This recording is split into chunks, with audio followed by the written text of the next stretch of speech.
because of cases like Xin Wang, a researcher at the University of California, San Francisco, who allegedly lied about being a People's Liberation Army officer, all the while collecting information on UCSF labs. The good news is the FBI nabbed him. And Shi Xiong studied electrical engineering at Illinois Institute of Technology in Chicago. He tried to enlist in the United States Army. He allegedly admitted his ties to Chinese intelligence, which tasked him with recruiting engineers and scientists where he was working. These are just two examples. But what's more, the Chinese Communist Party deploys dollars just as much as it does cloaks and daggers to get its hands on valuable knowledge. There are many American scholars, often doing research funded by American taxpayers, that have been lured into the Chinese Communist Party's talent recruitment programs.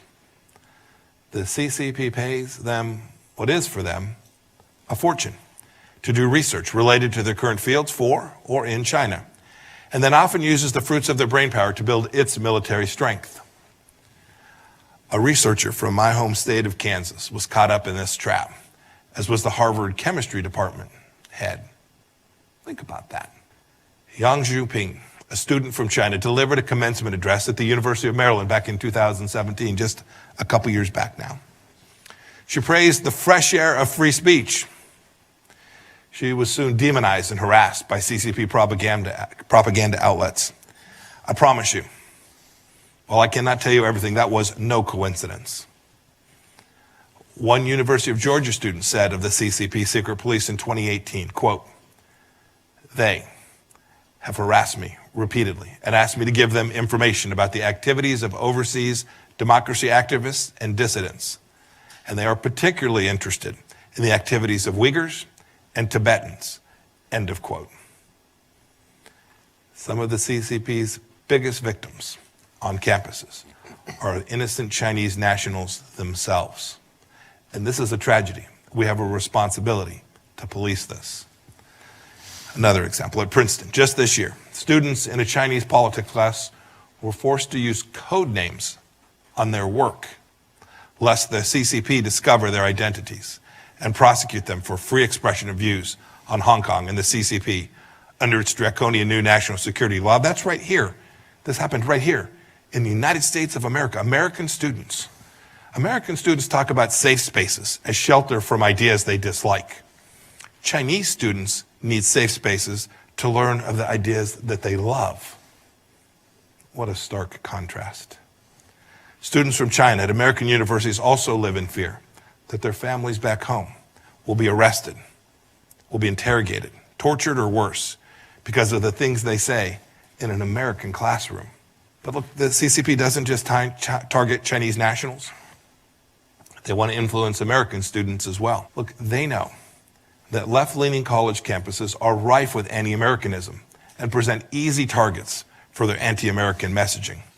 It's why there are groups on campuses called Chinese Student Scholars Association here too. They're directed and almost always funded by the Chinese embassy or a local Chinese consulate. Its purpose, to keep tabs on students and to press pro-Beijing causes. Now you would think at freedom-loving places like Georgia Tech and institutions and scholars all across the world, administrators, school faculty would be more up in arms about the Chinese Communist Party's outright theft and flagrant violation of freedoms that I've described. But we see it too seldom. Well, why? Why do schools censor themselves? They often do it out of fear of offending China. Indeed, I must tell you that MIT wasn't interested in having me to their campus to give this exact set of remarks. President Raphael Reif implied that my arguments might insult their ethnic Chinese students and professors. But of course, nothing could be further from the truth. Those are the very people that this set of remarks is intended to protect their freedoms. And I must say that yielding to the objection of hurt feelings plays right in to the Chinese Communist Party's hands. They watch America closely. It's what the party says constantly in response to legitimate criticism around the world. You can see it. And how would the party know how the Chinese people feel anyway, as no one ever gets to vote? Look, we can't let the CCP weaponize political correctness against American liberties. We have to protect and preserve them. Fraudulent cries of racism or xenophobia should never drown out a candid exposure of the activities of the Chinese Communist Party.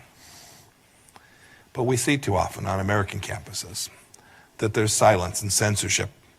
It's been driven by the Chinese Communist Party. It usually boils down to something far less idealistic. So many of our colleges are bought by Beijing. Let me tell you about Vera Zhou. She's a permanent resident of the United States of America. She's originally from China and is a senior at the University of Washington. In October of 2017, so just on 3 years ago, she returned to China to visit her father. Local authorities put her in a re-education camp. A re-education camp for 5 months and under house arrest for 18 months after using a virtual private network connection to connect to her school's website. Something many of you are doing even as I speak. Back here, we saw this. Our State Department team, Vera's mother, Bob Fu, a great friend of the Chinese people, desperately petitioned the University of Washington to advocate for her return. But the University of Washington, a woman named Sarah Castro, the head of the Federal Relations Office, said that the university wouldn't help because of a multi-million-dollar deal with China. Now, thank God, Vera was eventually released and returned to the United States, but no thanks to the University of Washington, and no thanks to the deal that it had made with the Chinese Communist Party. The U.S. Department of Education, over the last years, has found that schools have taken an estimated $1.3 billion from China since 2013. That's just what we know about. Like so many, like Columbia, so many schools that have failed to report the true amounts. What more? What more bad decisions will schools make because they are hooked on Chinese Communist Party cash? What professors will they be able to co-opt or to silence? What theft and espionage will they simply overlook? What business deals will get done as a result of that? Look, there's a lot of work to do, and I have laid out a pattern and practice that every American needs to know about. And we need to begin to respond to this sooner rather than later, and our administration has begun to do that, but there is an awful lot more work to do.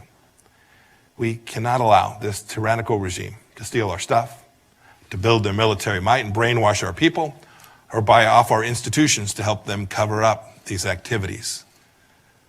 We cannot let the CCP crush the academic freedom that has blessed our country and blessed us with great institutions like the place that I'm standing today.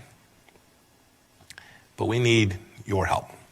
We need help of students, we need help of faculty, we need help of administrations all across America. We need trustees to police their endowments and the deals the universities are striking with the CCP and CCP-backed groups.